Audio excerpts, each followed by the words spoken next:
This is lecture number 4th of wave theory and in this part हम लोग ने last class में पढ़ा था कि जो स्ट्रिंग में स्ट्रेच्ड स्ट्रिंग में जो वेलोसिटी ऑफ वेव होता है that is root under T by mu.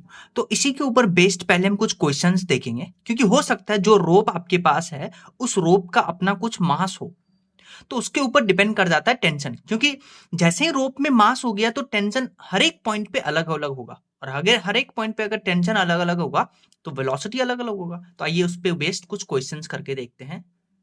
जैसे आप इस क्वेश्चन को देखिए, आपके पास बोला है कि एक यूनिफॉर्म रोप है जिसका मास m है और इसका लेंथ है l, और आपको बोला है कि ये वर्टिकली डाउनवर्ड सस्पेंडेड है और इसका जो वेट है इसी के कारण इसमें टेंशन लग रहा है। तो आपको बोला कि x डिस्टेंस पे स्पीड ऑफ ट्रांसवर्स वेव बताना है फ्रॉम बॉटम और time taken by wave to move from bottom to top. आइए डिस्कस करते हैं। देखिए आपके पास जो speed of mechanical wave transverse wave होता है, स्पीड ऑफ ट्रांसवर्स वेव होता है, उसका फॉर्मूला होता है root under T upon mu. सबसे पहले हम बात करते हैं कि ये जो x डिस्टेंस ऊपर है यहां पे देखिए, आप ध्यान से देखिए, सिंस ये रोप में मास है तो हर एक पॉइंट पे टेंशन अलग अलग होगा और हर एक पॉइंट पे अगर टेंशन अलग अलग होगा so according to the formula if tension will be different at different point then velocity of wave will be different. तो सबसे पहले हम ये बात करेंगे कि इस x दूरी पे इस रोप का मास कितना है, उसको कैसे यूनिटरी मेथड से सॉल्व करेंगे। अगर पूरा लेंथ l है तो मास m होगा 1, तो m upon l। Length x है तो मास हो जाएगा m upon l into x। ठीक है, done, m upon l into x। तो इस x लेंथ का आपको मास आ गया है। अब देखिए इस x लेंथ का जो मास है उसके कारण उसका वेट होगा और वही वेट टेंशन के बराबर होगा। तो tension at x will be weight of length x। तो वेट कितना है m by l x into g, और यही टेंशन हो गया। तो इस टेंशन का ये वैल्यू यहां पे रखेंगे। म्यू तो यूनिफॉर्म होगा, मास पर यूनिट लेंथ, तो मास पर यूनिट लेंथ रखेंगे। यहां से एल एल खत्म। तो यहां से देखिए जो वेलोसिटी ऑफ वेव आया है at distance x that is root under g x.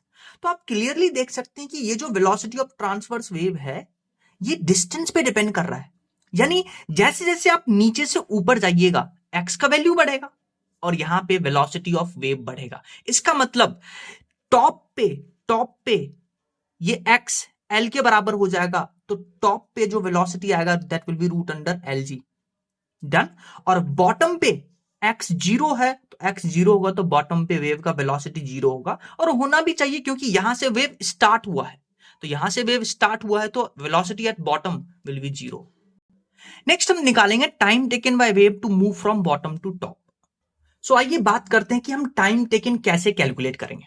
देखिए वेलोसिटी का आप फॉर्मूला यहां कैलकुलेट करके आए थे रूट अंडर जी एक्स। हम इसको अलग अलग करके सेपरेट करके लिख लिए। आपको पता है वेलोसिटी होता है dx अपॉन dt। तो आप क्या करिए, x वाले टर्म को इधर लेके आइए, dt को इधर लेके आइए, दोनों तरफ इंटीग्रेट कर दीजिए, x को 0 से l और t को 0 से t। तो इसको इधर लेके आए तो देखिए जब इसका इंटीग्रेशन करिएगा तो आपके पास टाइम आ जाएगा 2 रूट अंडर l अपॉन जी। ये कैसे आया आपको समझ में आना चाहिए इंटीग्रेशन से। सिमिलरली आपको पता है acceleration in terms of x वो आता है v dv by dx। Velocity आपके पास इतना था, ठीक है, और d बाई dx को अलग करके और वेलोसिटी इतना लिख दीजिए। फिर आप इसका डिफरेंशिएशन करिएगा तो ये तो कांस्टेंट है, ये बाहर आएगा। रूट अंडर x का डिफरेंशिएशन होता है 1/2 रूट x।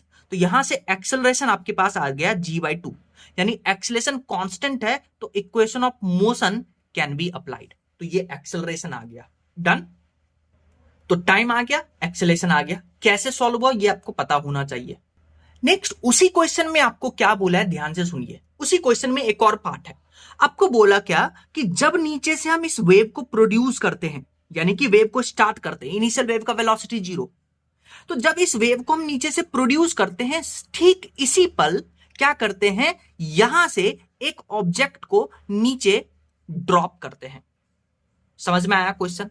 तो आपको पता होगा जब इस वेव को नीचे से हम प्रोड्यूस करेंगे, ऊपर से इस स्टोन को ड्रॉप करेंगे, तो एक वक्त ऐसा आएगा जब दोनों एक साथ होंगे एक डिस्टेंस पे। तो आपसे पूछा है कि कब वो समय बताइए जब ये दोनों एक दूसरे को क्रॉस कर रहे होंगे। क्योंकि ये ऊपर जाएगा, ये नीचे आएगा, ये ऊपर जाएगा, ये नीचे आएगा, एक टाइम बाद दोनों क्रॉस करेंगे तो वही टाइम बताना है। तो आइए, ये रिलेटिव क्वेश्चन का रिलेटिव फंडा का, जो बेसिकली हम रिलेटिव वेलोसिटी पढ़ते थे, रिलेटिव कॉन्सेप्ट पढ़ते थे, उसके ऊपर बेस्ड है। मान लीजिए आपके पास जो वेव है वो x डिस्टेंस ऊपर ट्रेवल किया, तो क्या होगा, स्टोन नीचे आएगा, वेव ऊपर जाएगा। तो मान लेते हैं वेव x डिस्टेंस ऊपर गया, तो मिलने के लिए स्टोन को l माइनस एक्स नीचे आना पड़ेगा, तभी इस लाइन पे वो मिलेंगे। और इनिशियल वेलोसिटी इसका भी जीरो है, इसका भी जीरो है, तो u रिलेटिव क्या हो गया, जीरो, क्योंकि दोनों जीरो था। और एक्सेलेरेशन रिलेटिव की बात करिए, इसका एक्सेलेरेशन, वेव का एक्सेलेरेशन अभी हम निकाल के आए थे, कितना था, g/2, डन। और ये ऊपर है, और सिंस ये स्टोन फ्री फॉल कर रहा है तो इसका एक्सेलेरेशन किस जी के बराबर होगा, तो दोनों एक्सेलेरेशन ऑपोजिट हैं, तो दोनों एक्सेलेरेशन ए रिलेटिव ऐड होगा, तो एक्सेलेरेशन रिलेटिव आ गया। फिर आप क्या यूज करिएगा, s equal to u t plus half a t square relative वाला, s relative u relative into t half a relative into t square. U तो zero है तो ये तो जीरो हो गया। एस रिलेटिव देखिए क्या हो जाएगा, दोनों डिस्टेंस ऑपोजिट है तो L minus x plus x, तो एक्स एक्स खत्म, तो एस रिलेटिव आ गया एल के बराबर। ए रिलेटिव का वैल्यू रखेंगे तो आपके पास टाइम आ जाएगा क्रॉसिंग टाइम। नेक्स्ट क्वेश्चन देखिए, ये नीट 2016 में आया था, आपको बोला uniform rope of length L and mass m1 Hanks vertically from a rigid support, a block of mass m2 is attached at the free end of the rope, a transverse pulse of wavelength lambda 1 is produced at the lower end of the rope, the wavelength of the pulse when it reaches the top of the rope is lambda 2। तो आपको ratio बताना है। देखिए question में आपको बोला रोप का मास आपके पास m1 है, रोप का लेंथ l है, तो हम क्या करते हैं, रोप का जो फ्री एंड है वहां m2 ब्लॉक अटैच करते हैं, और यहाँ पे जो वेवलेंथ प्रोड्यूस होता है वेव के कारण वो लैम्डा 1 होता है, और जब ये वेव यहाँ से यहाँ पहुंचता है तब जो वेवलेंथ होता है लैम्डा 2 होता है। तो आपको इस दोनों का रेशियो बताना है, लैम्डा 1 अपन लैम्डा 2 का रेशियो बताना है। तो आपको पता है वेलोसिटी ऑफ ट्रांसवर्स वेव होता है root under T upon mu, ये आपको पता है। सिंस रोप कांस्टेंट है तो म्यू कांस्टेंट होगा, क्योंकि म्यू होता है मास पर यूनिट लेंथ, वो कांस्टेंट होगा, तो velocity is directly proportional to root T.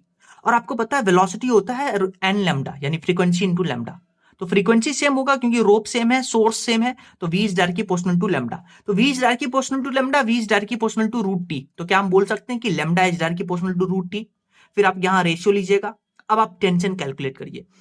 इस पॉइंट पे टेंशन किसके कारण होगा, इस ब्लॉक के कारण, ठीक है, क्योंकि इस ब्लॉक पे लगेगा नीचे m2g, ऊपर लगेगा टेंशन इस पॉइंट पे, तो T1 पॉइंट पे T1 टेंशन आ जाएगा m2g। इस पॉइंट पे देखिए टेंशन किसके कारण आएगा, इस ब्लॉक के कारण, और रोप का जो अपना मास है m1 उसके कारण टेंशन आएगा। तो यहां जो टेंशन आ जाएगा m1 प्लस m2 इंटू जी, बस आपको टेंशन ही निकालना था, इसका रेशियो लेंगे जी खत्म, तो आपके पास लैम्डा 2 अपॉन लैम्डा 1 का रेशियो आ जाएगा। अच्छा नेक्स्ट इसी में क्वेश्चन बोलता है कि पूरा सिस्टम को हम क्या करते हैं, ऊपर की ओर एक्सेलरेट करवाते हैं पूरा सिस्टम को, तब आपको रेशियो पर क्या इफेक्ट पड़ेगा वो बताना है। आपको पता है जब हम पूरा सिस्टम को ऊपर एक्सेलरेट करेंगे तो इसमें एक्सेलेरेशन ऐड होगा और एक्सेलेरेशन वापस यहां कैंसिल हो जाएगा। तो अगर पूरा सिस्टम को ए एक्सेलेरेशन से ऊपर शिफ्ट करवाते हैं तो आंसर में कोई चेंज नहीं आएगा। नेक्स्ट टॉपिक हम इसमें पढ़ने जा रहे हैं, स्पीड ऑफ साउंड वेव। देखिए किसी भी मीडियम में अगर हम स्पीड ऑफ साउंड वेव की बात करते हैं तो उसको लिखते हैं root under E upon rho. E को बोलते हैं modulus of elasticity and rho को बोलते हैं डेंसिटी ऑफ द मीडियम, ये फॉर्मूला होता है। अब देखिए अलग अलग मीडियम हो सकता है आपके पास, तो यहां 3 कंडीशन बन सकते हैं। अगर हम सॉलिड में बात करते हैं स्पीड ऑफ साउंड, तो सॉलिड में आपको पता है जो मॉड्यूलस ऑफ इलास्टिसिटी होता है उसको रिप्लेस करते हैं यंग्स मॉड्यूलस ऑफ इलास्टिसिटी से, तो सॉलिड में स्पीड ऑफ साउंड हो जाएगा root under Y upon rho. Y क्या है, Young's modulus of elasticity, rho क्या है, डेंसिटी। वहीं पे अगर हम लिक्विड में बात करते हैं तो लिक्विड में आपको पता है मॉड्यूलस ऑफ इलास्टिसिटी वो कन्वर्ट हो जाता है bulk modulus of elasticity, and you also know that bulk modulus of elasticity is equal to negative of delta PV upon delta B. तो यहां से हम क्या कर सकते हैं, ई के जगह पे बी डाल सकते हैं और बी के जगह पे ये भी डाल सकते हैं, delta PV upon delta B, done. तो ये हो गया। फिर अगर हम बात करते हैं गैस में, तो गैस में देखिए अगेन जो ई होता है मॉड्यूलस ऑफ इलास्टिसिटी उसको हम बी से रिप्लेस करते हैं, तो गैस में जो वेलोसिटी आएगा that will be root under B upon rho. फिर अब देखिए न्यूटन, यहां पे न्यूटन ने जो गैस में स्पीड ऑफ साउंड है उसके ऊपर उन्होंने कुछ अपना थ्योरी दिया था। न्यूटन के अकॉर्डिंग जब गैस में वेलोसिटी ऑफ साउंड प्रोपगेट करता है तो वो आइसोथर्मली प्रोसेस है, वो आइसोथर्मल प्रोसेस है, मतलब टेम्परेचर कांस्टेंट है और बहुत स्लो प्रोसेस है। मतलब जब गैस में वेलोसिटी ऑफ साउंड मूव करेगा तो जो रेयर फैक्शन है, कंप्रेशन है, रेयर फैक्शन है, कंप्रेशन है, ये बहुत स्लो प्रोसेस है और इसलिए टेम्परेचर कांस्टेंट होता है। और आपको पता है स्लो प्रोसेस है, टेम्परेचर कांस्टेंट है, तो पीवी इक्वल टू एनआरटी से आप बोल सकते हैं टेम्परेचर कांस्टेंट। ये दोनों ऑलरेडी कांस्टेंट, तो पीवी कांस्टेंट हो गया। जब हम इसको वी के रेस्पेक्ट में डिफरेंशिएट करेंगे तो ये 0 आएगा इसका डिफरेंशिएशन, और ये आपको पता है 1 के बराबर आएगा पी डीवी अपॉन डीवी, क्योंकि सेम डिफरेंशिएशन है। और V dP upon dV, V dP upon dV ये बेसिकली आपको बल्क मॉडुलस के बराबर होता है, और यहाँ पे ये जो है ये प्रेशर के इक्वल है, बल्क मॉडुलस प्रेशर के इक्वल है। तो यहाँ पे जो गैस में न्यूटन के अकॉर्डिंग जो वेलोसिटी ऑफ साउंड का फॉर्मूला आता है that is root under pressure upon density. Very important, ये कैसे आया इसको भूल जाइए। न्यूटन के अकॉर्डिंग, वापस से सुनिए, न्यूटन के according velocity of sound in gas that is root under pressure upon density. ठीक है, और आपको पता है प्रेशर एयर में कितना होता है 10⁵ पास्कल के अकॉर्डिंग अराउंड, और डेंसिटी ऑफ एयर होता है इतना। तो जब आप इस दोनों को यहां डालिएगा तो velocity of sound in air आएगा अकॉर्डिंग टू न्यूटन 280 मीटर पर सेकेंड। लेकिन जब हम एक्सपेरिमेंट करते हैं तो ये वेलोसिटी ऑफ साउंड गलत आता है, तो इसका जो करेक्शन था उन्होंने लाप्लेस ने दिया था। लाप्लेस ने बोला था कि जब वेलोसिटी ऑफ साउंड, जब साउंड एयर गैस में मूव करता है तो वो एक एडियाबेटिक प्रोसेस के थ्रू मूव करता है, और एडियाबेटिक प्रोसेस में PV to the power gamma equal to constant. इसको डिफरेंशिएशन करेंगे तो यहां जो बी आता है, ये बी जो है वो गामा पी के बराबर आता है, गामा इनटू प्रेशर। तो अब जो लैपलेस के अकॉर्डिंग जो velocity of sound in gas आ गया वो आ गया root under gamma P by rho. Newton के अकॉर्डिंग क्या था, वो था root under pressure upon rho. Laplace ने सिर्फ गामा ऐड किया, और आपको पता है गामा जो होता है एयर में उसका वैल्यू होता है 7/5। जब आप ये वैल्यू यहां पुट करिएगा तो velocity of sound in gas वो लगभग आ जाता है एक्यूरेट। तो ये दोनों फॉर्मूला आपको याद होना चाहिए। फिर देखिए जो लाप्लेस का जो फॉर्मूला था उसमें गामा आ रहा है, तो अब हम गामा के ऊपर कुछ चर्चा करते हैं। गामा आपको पता है सीपी अपॉन सीबी के बराबर होता है। अगर हम मोनोएटॉमिक गैस की बात करें तो गामा का वैल्यू 5/3 होता है। ठीक है, उसमें भी सीपी की बात करते हैं तो वो 5/2R होता है मोनोएटॉमिक के लिए, और सीवी 3/2R होता है। और डायटॉमिक की बात करें तो गामा 7/5 होता है, और सीपी 7/2R होता है, और सीवी 5/2R होता है। डन। अच्छा ध्यान से सुनिए, आपको पता है, अगर नहीं भी पता तो आप अभी जान लीजिए कि अगर हम बात करते हैं मॉड्यूलस ऑफ इलास्टिसिटी, सॉलिड का ज्यादा फिर लिक्विड फिर गैस। सिमिलरली डेंसिटी सॉलिड का ज्यादा लिक्विड के और फिर गैस से। फिर वेलोसिटी ऑफ साउंड, अब देखिए डायरेक्टली प्रोपोर्शनल टू क्या होता है, मॉड्यूलस ऑफ इलास्टिसिटी। तो वेलोसिटी ऑफ साउंड भी ज्यादा होगा सॉलिड में, फिर लिक्विड में, फिर गैस में। ठीक है, अब ध्यान से सुनिए, अभी आपने वेलोसिटी का फॉर्मूला पढ़ के आया था गामा पी बाय रो, पढ़ा था अभी आपने लैप्लेस के अकॉर्डिंग। और आपको पता है पीवी इक्वल टू एनआरटी होता है, और मोल को लिखते हैं मास अपॉन मॉलिक्यूलर वेट। तो आप क्या करिए, वी को नीचे लेके आइए और आरटी अपॉन मॉलिक्यूलर वेट को अलग करके लिख लीजिए। मास अपॉन वॉल्यूम होता है डेंसिटी, डेंसिटी को नीचे लेके आइए, तो प्रेशर अपॉन डेंसिटी को हम लिख सकते हैं आरटी अपॉन मॉलिक्यूलर वेट। तो प्रेशर अपॉन डेंसिटी के जगह पे हम आरटी अपॉन मॉलिक्यूलर वेट लिखेंगे। तो velocity of sound in gas का फॉर्मूला आ जाएगा root under gamma RT upon molecular weight. अब ध्यान से सुनिए, speed of sound in medium at different temperature. अगर आपको एक ही मीडियम में, एक सिंगल मीडियम में अलग अलग टेम्परेचर पे स्पीड ऑफ साउंड पूछे, तो एक ही मीडियम में मतलब gamma fix, R fix, molecular weight fix, तो velocity will be directly proportional to root T.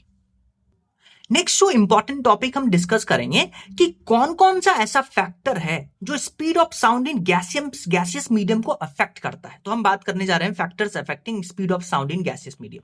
पहले हम बात करते हैं इफेक्ट ऑफ टेम्परेचर। अभी आप पढ़ के आए velocity is root under gamma RT upon molecular weight. तो यहां से हम डायरेक्टली बोल सकते हैं कि जो वेलोसिटी ऑफ साउंड है गैसियस मीडियम में, it is directly proportional to temperature. Temperature यहां पे हम केल्विन में यूज करेंगे।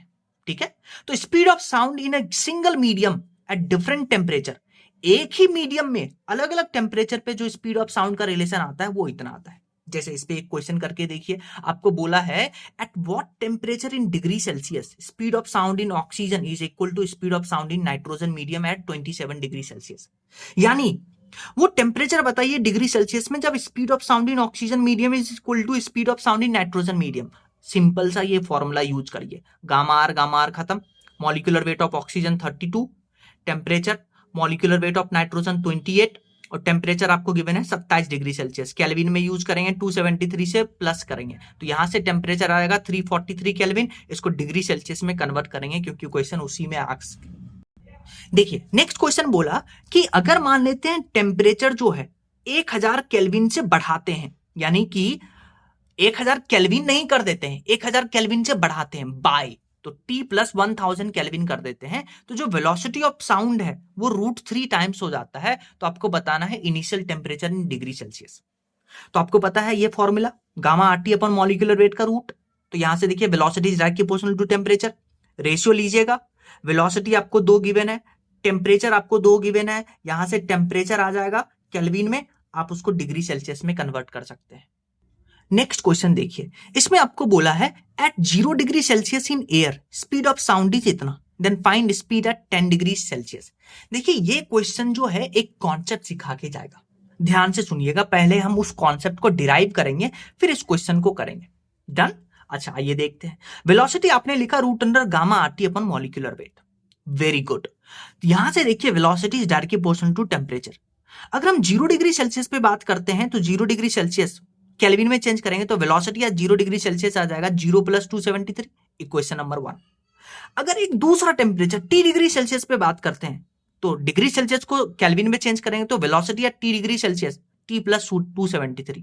आप क्या करिए, इससे इसको डिवाइड करिए, 2 डिवाइडेड बाय 1, तो इसको डिवाइड करिएगा तो आपके पास देखिए ये रिजल्ट आएगा। तो वेलोसिटी या T degree Celsius that will be equal to, so इस रिलेशन को आप मॉडिफाई करते हैं और यहां से एक फॉर्मूला डिजाइन करेंगे कि रिलेशन बिटवीन वेलोसिटी या 0 डिग्री सेल्सियस एंड वेलोसिटी या T डिग्री सेल्सियस, जो कि सबके लिए एप्लीकेबल होगा, और फिर इस रिलेशन से जो अभी हम क्रिएट करेंगे इस क्वेश्चन को सॉल्व करेंगे।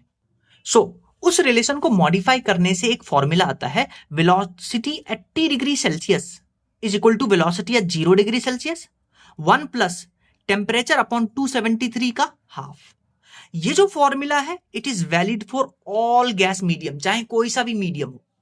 अब आपको क्वेश्चन में बोला है एयर की बात कर रहा है, किसकी बात कर रहा है, एयर की बात कर रहा है, और बोला है कि 0 डिग्री सेल्सियस पे आपके पास वेलोसिटी है 332। डन। तो आप देखिए वेलोसिटी है T डिग्री सेल्सियस 0 डिग्री पे इतना है, तो यहां पे देखिए 1 + T/273 का हाफ। तो ये जो आपको पार्ट दिख रहा है ये कैसा दिख रहा है, 1 + x⁴n, तो बाइनोमियल एक्सपेंशन है। तो अगर ये जो वैल्यू है x अगर लेस देन 1 है तो हम 1 + nx लिखते हैं, तो इसको हाफ को हम आगे लेके आएंगे, हाफ को आगे लेके आएंगे, तो यहां से इसको सॉल्व करने से देखिए आपके पास आ जाएगा velocity at T degree Celsius is equal to 332 + 0.61 × T। अब ये जो फॉर्मूला है यहां से जो डिराइव होकर के आया है, ये फॉर्मूला सिर्फ और सिर्फ हम एयर में यूज कर सकते हैं। डन। और एयर में यूज कर सकते हैं और अप टू 30 डिग्री सेल्सियस तक ही टेम्परेचर चेंज हो तभी हम यूज कर सकते हैं, वरना किसी भी टेम्परेचर पे किसी भी मीडियम में आप ये फॉर्मूला यूज करिएगा। लेकिन अगर आपको मीडियम एयर दे दे क्वेश्चन में और अप टू 30 डिग्री सेल्सियस तक चेंज हो तब आप ये फॉर्मूला यूज करिएगा। तो आपको क्वेश्चन में बोला 10 डिग्री सेल्सियस दिए हैं, 10 डिग्री सेल्सियस बढ़ाए हैं, तो T जो है उसके जगह पे 10 रखेंगे तो आपके पास वेलोसिटी एट 10 डिग्री सेल्सियस आ जाएगा। नेक्स्ट जो इफेक्ट हम बात कर रहे हैं velocity of sound in gaseous medium, वो है effect of pressure at constant temperature. अब ध्यान से सुनिएगा, अगर आप टेम्परेचर कांस्टेंट कर देते हैं तो प्रेशर का velocity of sound in gaseous medium पे कोई इफेक्ट नहीं पड़ता है। तो डायरेक्ट आपको याद होना चाहिए there will be no effect. अब इसको कैसे प्रूव करेंगे, अभी आप पढ़ के आए हैं कि according to Laplace velocity of sound in gaseous medium आता है √Γ p/ρ। डन। अगर टेम्परेचर कांस्टेंट कर दिए तो आइडियल गैस इक्वेशन से P = nRT, टेम्परेचर कांस्टेंट यानी प्रेशर और वॉल्यूम का जो मल्टीप्लीकेशन है वो भी कांस्टेंट, यानी pressure is inversely proportional to volume, और डेंसिटी होता है मास अपॉन वॉल्यूम, यानी density is inversely proportional to volume. तो यहां से देखिए ये दोनों इनवर्सली प्रोपोर्शनल टू वॉल्यूम है, तो क्या हम बोल सकते हैं pressure is directly proportional to density. तो अगर pressure is directly proportional to density, जितना आप प्रेशर बढ़ाइएगा उतना ही डेंसिटी कम होगा, क्योंकि दोनों देखिए डन। तो जितना प्रेशर बढ़ाइएगा उतना डेंसिटी कम होगा। तो जो प्रेशर बढ़ाने का जो बेसिकली जितना प्रेशर आप बढ़ाइएगा उतना ही डेंसिटी कम होगा, क्योंकि ये रेशियो में है, उतना ही डेंसिटी भी बढ़ेगा। मान लेते हैं आप प्रेशर 5 एटीएम बढ़ाए तो डेंसिटी भी 5 का ही बढ़ेगा। तो दोनों का रेशियो लीजिएगा तो 5-5 खत्म। समझ में आ रहा है? तो वेलोसिटी कांस्टेंट रहेगा। तो जितना प्रेशर में चेंज उतना ही डेंसिटी में चेंज, तो उसका जो डिवीजन है वो तो कैंसिल हो जाएगा। तो velocity of sound in gaseous medium has no effect of pressure at constant temperature. तो अगर आपसे वेलोसिटी और प्रेशर के बीच में ग्राफ पूछ दे तो कितना भी प्रेशर चेंज करिए वेलोसिटी ऑफ साउंड पे कोई इफेक्ट नहीं, ग्राफ स्ट्रेट लाइन।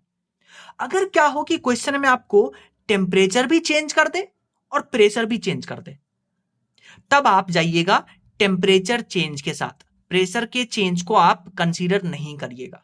तो if both pressure and temperature change then only temperature को कंसीडर करेंगे, प्रेशर को कंसीडर नहीं करेंगे। नेक्स्ट जो हमारे पास इफेक्ट है that is effect of frequency. तो जैसे प्रेशर का effect on velocity of sound in gaseous medium at constant temperature has no effect, similarly frequency का स्पीड ऑफ साउंड पे कोई इफेक्ट नहीं पड़ता है। जैसे आर्केस्ट्रा में आपको पता है गिटार अलग बजता है, हारमोनियम अलग बजता है, वायलिन अलग बजता है। तो अगर फ्रीक्वेंसी का इफेक्ट होता तो पहले गिटार का साउंड होता फिर तबला का साउंड होता, ऐसा तो होता नहीं, सबका साउंड एक साथ आता है। तो फ्रीक्वेंसी का देयर इज नो इफेक्ट। जैसे आप इस क्वेश्चन को देखिए, at NTP speed of sound is इतना, then find speed of sound at 4 ATM pressure and इतना। देखिए प्रेशर और टेम्परेचर दोनों को चेंज किए, पर प्रेशर के इफेक्ट को कंसीडर नहीं करेंगे, सिर्फ टेम्परेचर के इफेक्ट को कंसीडर करेंगे। और यहां पे velocity is root under gamma RT upon molecular weight का फॉर्मूला लगाएंगे। डन। नेक्स्ट जो इफेक्ट है that is effect of gaseous medium at same temperature. Effect of gaseous medium change करेंगे तब सेम टेम्परेचर पे तब क्या इफेक्ट आता है, ध्यान से सुनिए। वेलोसिटी का ये फॉर्मूला था root under gamma RT upon molecular weight. अगर सेम टेम्परेचर है तो पीवी इक्वल टू एनआरटी में देखिए सेम टेम्परेचर है, आर कांस्टेंट होगा। तो ध्यान से देखिए आप यहां पे इस फॉर्मूले में आर और टी कांस्टेंट लीजिएगा, तो velocity is equal to root under gamma upon molecular weight. अब अगर आपके पास दो मीडियम दे दिया आपको, तो दो मीडियम दे दिया तो दोनों मीडियम का गामा और मॉलिक्यूलर वेट अलग होगा। तो दो मीडियम एट सेम टेम्परेचर, इसका रेशियो लीजिएगा तो पहले वाले मीडियम का गामा अपॉन मॉलिक्यूलर वेट का रेशियो और दूसरे वाले मीडियम का, तो इसको मॉडिफाई करिएगा तो दो मीडियम के लिए आपके पास वेलोसिटी का जो रेशियो आया वो इस फॉर्मूला से दे सकते हैं। और मान लीजिए आपको बोला दो गैस का मिक्सर बनाते हैं, तो दो गैस का मिक्सर बनाएंगे तो अब जो यहां मॉलिक्यूलर वेट कंसीडर करेंगे वो मिक्सर का मॉलिक्यूलर वेट कंसीडर करेंगे। और मिक्सर का मॉलिक्यूलर वेट कैसे लिखते हैं आपको पता है, मोल होता है given mass upon molecular weight. तो आप मिक्सर यहां पे लगा दीजिए, सब में मिक्सर लगा दीजिए, ठीक है। तो मॉलिक्यूलर वेट मिक्सर को यहां लेके आइए, तो ये देखिए molecular weight for mole mixer का N1 प्लस N2। और मास को क्या लिख सकते हैं, मास को लिख सकते हैं मोल इंटू मॉलिक्यूलर वेट। तो पहला गैस का मोल इंटू मॉलिक्यूलर वेट, दूसरा गैस का मोल इंटू मॉलिक्यूलर वेट। तो ऐसे आप फॉर्मूला याद भी कर सकते हैं। सिमिलरली गामा मिक्सर का फॉर्मूला आपको पहले से पता है, N1 CP1 plus N2 CP2 divided by N1 CP1 plus N2 CP2। Done.